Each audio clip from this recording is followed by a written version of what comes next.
अस्सलाम वालेकुम। मैं हूं ग्रामर वाला। आपको पता है कि जैसे हमारी टेंसेस की सीरीज़ चल रही है, तो आज का ये लेक्चर उसी सीरीज़ की ही एडिशन है। आज के इस लेक्चर में हम पास्ट परफेक्ट कंटिन्यूअस टेंस का कॉन्सेप्ट समझेंगे। हम ये भी समझेंगे कि पास्ट परफेक्ट कंटिन्यूअस टेंस को कहाँ पे इस्तेमाल किया जाता है, प्लस में इसकी दो सेंटेंस के स्ट्रक्चर्स पढ़ेंगे जो कि उमूमन लोग एक ही पढ़ते हैं। मैं आपसे गुजारिश करूंगा कि अगर आपने चैनल को नहीं सब्सक्राइब किया तो ज़रूर सब्सक्राइब करें, क्योंकि ग्रामर से रिलेटेड बहुत सारी वीडियोज़ अभी आनी है, तो आपको मुस्तकबिल में बहुत ज़्यादा फ़ायदा होगा। और ये ग्रामर ऐसा पोर्शन है जो हर एग्ज़ाम में आता है।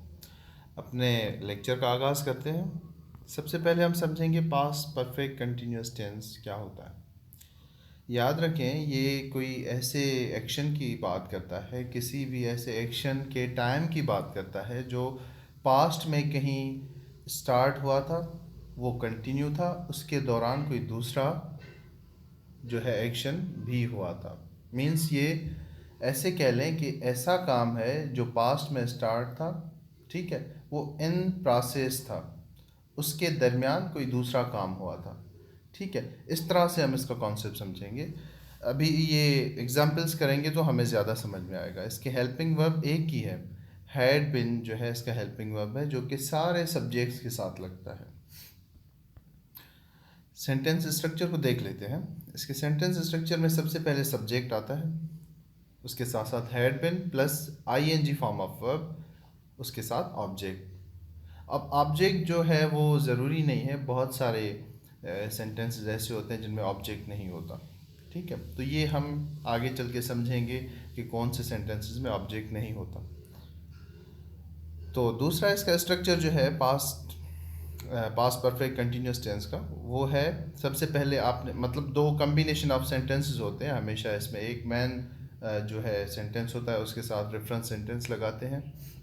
तो याद रखिएगा, पास्ट परफेक्ट कंटिन्यूअस टेंस के साथ जो दूसरा सेंटेंस लगता है वो पास्ट इंडेफिनिट टेंस होता है, उसके अलावा कोई दूसरा सेंटेंस नहीं लगाएंगे।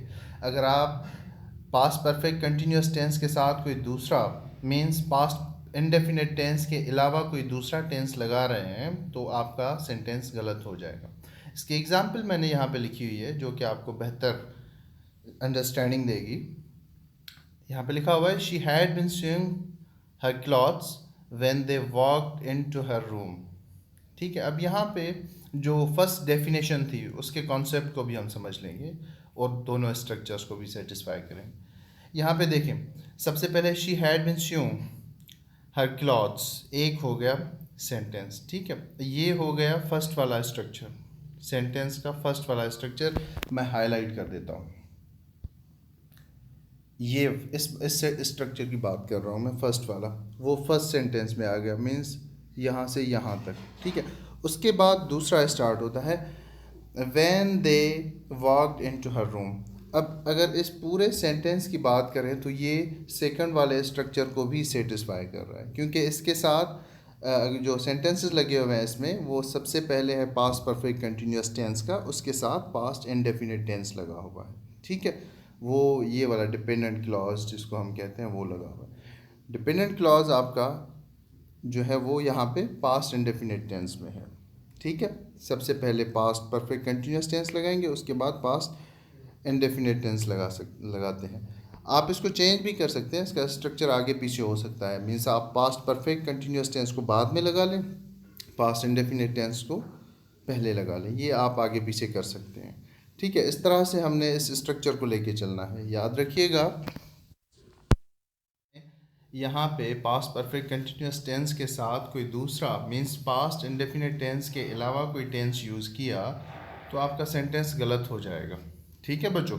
अब हम समझेंगे कि इंटेरोगेटिव और नेगेटिव सेंटेंसेस किस तरह से बनाए जाते हैं पास्ट परफेक्ट कंटिन्यूअस टेंस के। इंटेरोगेटिव बनाने के लिए हमने कुछ भी नहीं करना, सिर्फ सब्जेक्ट से पहले हैड लगाना है। बिन जो है इसको बहुत सारे लोग बीन पढ़ते हैं, कुछ बिन पढ़ते हैं, आपकी मर्ज़ी है, आप जो भी पढ़ें, ठीक है। अगर आपको कोई डाउट है तो आप प्रॉपर इसकी प्रोनाउंसिएशन भी गूगल पे जाके देख सकते हैं।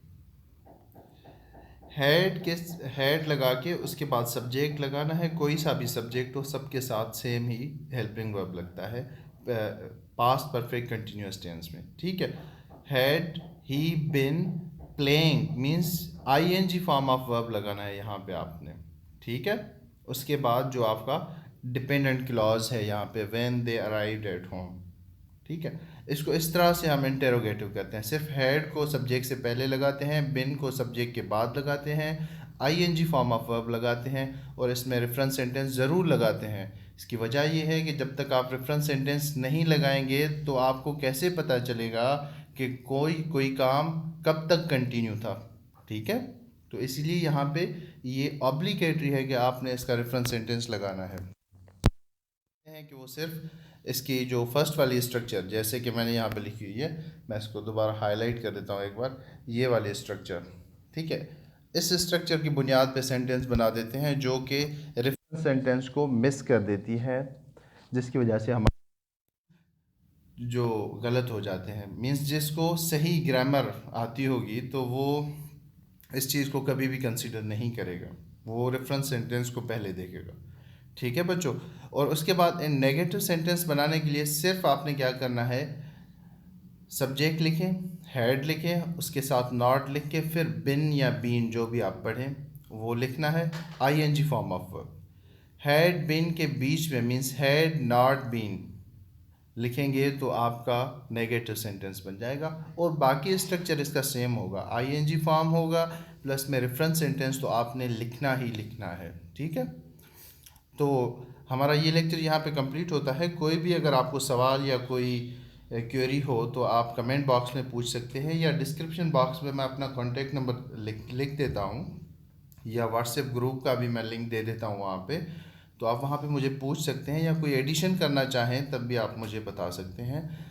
लास्ट में मैं आपको फिर से एक बार रिक्वेस्ट करूँगा कि अभी बहुत सारी वीडियोस आनी हैं, तो लाइक चैनल को ज़रूर सब्सक्राइब करें ताकि आपको हर वीडियो का नोटिफिकेशन मिलता रहे। दूसरे बच्चों के साथ भी ज़रूर शेयर करें ताकि दूसरे बच्चे भी इस चीज़ का फ़ायदा उठा सकें। अपना ख्याल रखिएगा।